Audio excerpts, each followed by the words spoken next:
నమస్తే, నేను Yogita. Welcome to సత్యాగ్రహి. Kaleshwaram అపర భగీరథుని సంకల్పం.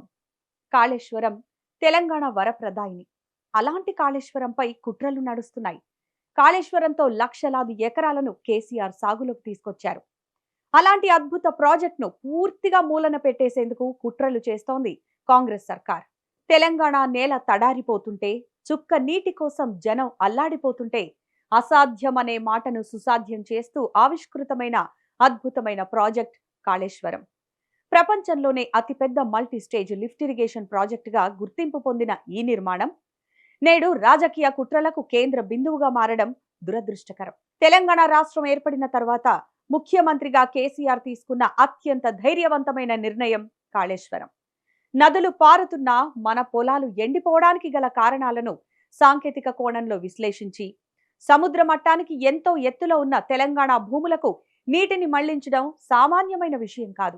ప్రపంచం విస్తుపోయేలా అత్యంత భారీ మోటార్లను అమర్చి గోదావరి నీటిని వెనక్కి మళ్లించిన ఘనత ఆయనది. ప్రాజెక్టు రీడిజైనింగ్ ద్వారా గరిష్ట ప్రయోజనం రైతులకు చేరేలా ఆయన వేసిన ప్రణాళికలు తెలంగాణను దేశానికి అన్నపూర్ణగా మార్చాయి. ప్రాజెక్టులో అక్కడక్కడ ఎదురయ్యే సాంకేతిక సవాళ్లను, ఉదాహరణకు మేడిగడ్డ లాంటివి తీసుకుంటే, భూతద్దంలో చూపిస్తూ మొత్తం ప్రాజెక్టునే ఒక వైఫల్యంగా చిత్రీకరించే ప్రయత్నం జరుగుతోంది.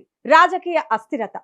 కేసీఆర్ కట్టించిన ఈ ప్రతిష్టాత్మక కట్టడాన్ని దెబ్బతీస్తే ఆయన ఇమేజ్ ను పాడు చేయవచ్చనేది ప్రత్యర్థుల ప్రధాన వ్యూహంగా కనిపిస్తోంది. ఇక తెలంగాణ ఆత్మగౌరవంపై దాడి విషయానికి వస్తే, కాళేశ్వరం కేవలం సిమెంట్ కాంక్రీట్ కట్టడం కాదు.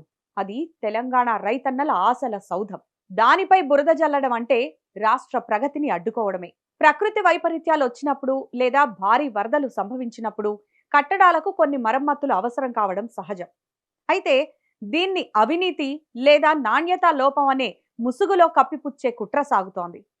వేల కోట్లతో నిర్మించిన ప్రాజెక్టును కాపాడుకోవాల్సింది పోయి దానిని కూల్చివేస్తామనో లేదా పనికిరాదనో ప్రచారం చేయడం వెనుక స్వార్థ రాజకీయ ప్రయోజనాలు స్పష్టంగా కనిపిస్తున్నాయి. ఎన్ని కుట్రలు జరిగినా, ఎన్ని ఆరోపణలు చేసినా కాళేశ్వరం ద్వారా పచ్చబడ్డ పొలాలు, నిండిన చెరువులు కేసీఆర్ దార్శనికతకు సజీవ సాక్ష్యాలు. చరిత్రలో ఒక నాయకుణ్ణి ఆయన చేసిన పనులే గుర్తిస్తాయి. తెలంగాణను 1 కోటి ఎకరాల మాగాణంగా మార్చాలన్న ఆయన తపనకు కాళేశ్వరం ఒక మకుటం.